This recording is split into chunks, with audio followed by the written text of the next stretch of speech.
യുകെയിൽ വീടോ പ്രോപ്പർട്ടിയോ ഉള്ളവരോ വാങ്ങാൻ ഉദ്ദേശിക്കുന്നവരോ ആണെങ്കിൽ മസ്റ്റായിട്ടും കണ്ടിരിക്കേണ്ട ഒരു വീഡിയോ. ഒരു യാത്രക്കിടെ യാദൃശികമായിട്ട് ഈ ചെടി കണ്ടപ്പോഴാണ് നിങ്ങളെ ഇതൊന്ന് പരിചയപ്പെടുത്താം എന്ന് വിചാരിച്ചത്. നമ്മുടെ ഇംഗ്ലീഷ് ഫ്രണ്ട്സ് പറഞ്ഞിട്ടാണ് ഞങ്ങൾ ഈ ചെടിയെപ്പറ്റി അറിയുന്നതും അങ്ങനെ അവർ വന്ന് ഇൻസ്പെക്ട് ചെയ്ത് നോക്കുകയും ചെയ്തു ഈ പറമ്പിലെങ്ങാനും ഇത് ഉണ്ടോ എന്ന്.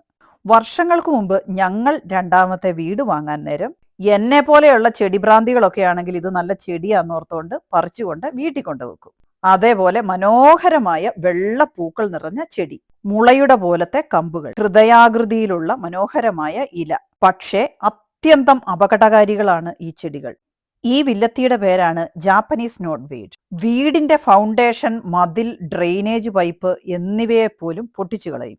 വീട് വാങ്ങാനും വിൽക്കാനും പറ്റില്ല, മോർഗേജ് കിട്ടില്ല. ചെറിയൊരു കഷ്ണം എങ്ങാനും മണ്ണിൽ വീണിട്ടുണ്ടെങ്കിൽ ഒരു ദിവസം കൊണ്ട് 10 മുതൽ 20 സെന്റിമീറ്റർ വരെ മുകളിലേക്ക് വളരുകയും 3 മീറ്റർ വരെ ആഴത്തിലും 23 അടി വീതിയിലും വളരാൻ കഴിവുണ്ട്. ഇതിനെ നശിപ്പിച്ചു കളയണമെങ്കിൽ പ്രൊഫഷണൽ കമ്പനിക്ക് മാത്രമേ സാധിക്കൂ. ചിലവ് 2 ലക്ഷം മുതൽ 20 ലക്ഷം വരെ ആകുകയും ചെയ്യും. 1840s ഒരു ജർമ്മൻ ബോട്ടണിസ്റ്റാണ് ഇത് യൂറോപ്പിലേക്ക് കൊണ്ടുവന്നത്. ജന്മദേശമായ ജപ്പാനിൽ ഇത് അധികം ഉപദ്രവം ചെയ്യുന്നില്ല. കാരണം പ്രകൃതി ഒരുക്കിയിരിക്കുന്ന സന്തുലിതാവസ്ഥയിൽ ഇത് വ്യാപനം തടയുന്നു. ചെടികൾ ഒരു രാജ്യത്തു നിന്നും മറ്റൊരു രാജ്യത്തേക്ക് വരുമ്പോൾ അവിടുത്തെ സന്തുലിതാവസ്ഥ നഷ്ടപ്പെടുത്തുന്നു. ഇതൊക്കെ പറഞ്ഞാലും ചില രാജ്യങ്ങളിൽ മണ്ണൊലിപ്പ് തടയാനായി ഈ ചെടി ഉപയോഗിക്കാറുണ്ട്.